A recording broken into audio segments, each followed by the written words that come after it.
Jean-Claude, a man in his mid-40s, darts down a private airplane runway. His body is drenched with sweat from exhaustion and panic. Approaching a hangar holding 3 docked airplanes, Jean-Claude is on the verge of collapse. He ditches into one of the hangars to catch his breath. There seems to be no one on the grounds at the moment. No maintenance workers, no pilots, no one. Jean-Claude quickly loads his crossbow when he thinks he hears someone land on top of the hangar. He inadvertently ducks and takes a few steps back. At the mouth of the hangar, Jean-Claude looks in disbelief as Kilroy, a Dominion champion, stands blocking the entrance. Nowhere to run, Jean-Claude. Jean-Claude fires 2 bolts at Kilroy, who dodges the first one easily. The second catches him in the shoulder, but it doesn't seem to faze him much. He just pulls it out and tosses it to the ground. And nowhere to hide. Kilroy, a large black man with a clean scalp, unsheathes his sword and makes his way toward Jean-Claude. His walk slowly turns into a run. He moves like a linebacker, poised to trample anyone who gets in his path. Jean-Claude slings his crossbow around his neck and climbs a maintenance cart that is positioned against the wall. He reaches for an open window to try to make his escape. His thin, wiry body is almost long enough to reach. With a desperate jump, he is able to grab the ledge, inadvertently knocking over the cart. With all of his strength, he begins to pull himself up as if his life depends on it. Kilroy arrives as Jean-Claude hoists his body up to the window, his legs kicking desperately.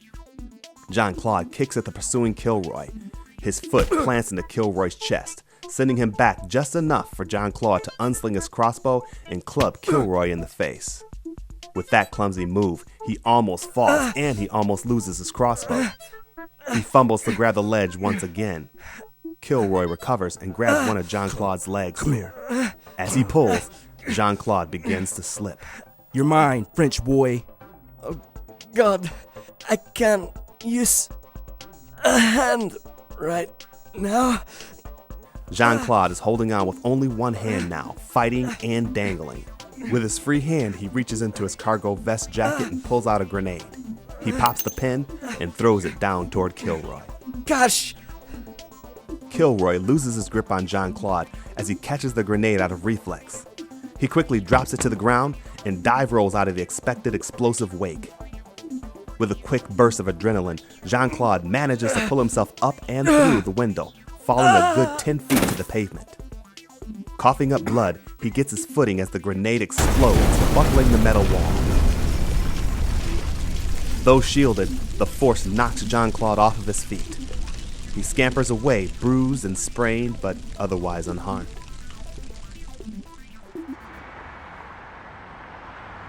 In a highway motel, specifically designed for truckers and vacation travelers, Rezin rouses awake in pain. The link that he has with Jean-Claude racks his body so badly that he spits up drops of blood. It's him! The man from Europe! He's in trouble! Blurry-eyed, he sits up on the floor where he was sleeping and stumbles to his feet. Neither Mariah or Susan seem to be in the room. They were supposed to be standing watch. Susan? Mariah? Rezin picks up his titanium weapon and extends it to the full length of the staff. Susan! Mariah!